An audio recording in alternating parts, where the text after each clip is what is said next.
اب رخ کریں گے بارسلونا کا اور آپ کو بتائیں کہ بارسلونا فری لنگر خانہ میں جشن ولادت باسعادت امام علی علیہ السلام کی تقریب کا انعقاد۔ جشن پاک میں اہل ایمان نے بھرپور شرکت کی۔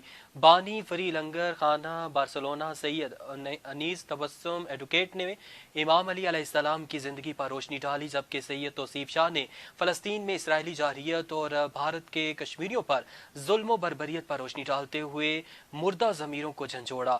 مولانا عبدالرشید شریفی نے خصوصی خطاب کرتے ہوئے کہا کہ امام علی علیہ السلام کی ولادت باسعادت کا دن در حقیقت انسانیت کی تاریخ میں ایک بے مثال شخصیت کی ولادت کا دن ہے۔ کوئی دوسری شخصیت عظمت کے لحاظ سے رسول خدا کے بعد امیر المومنین علی ابن ابی طالب علیہ السلام کے برابر نہیں ہے۔ انہوں نے کہا کہ ہمیں امام المتقین علی علیہ السلام کی مبارک پاکیزہ نورانی زندگی سے درس لینا چاہیے۔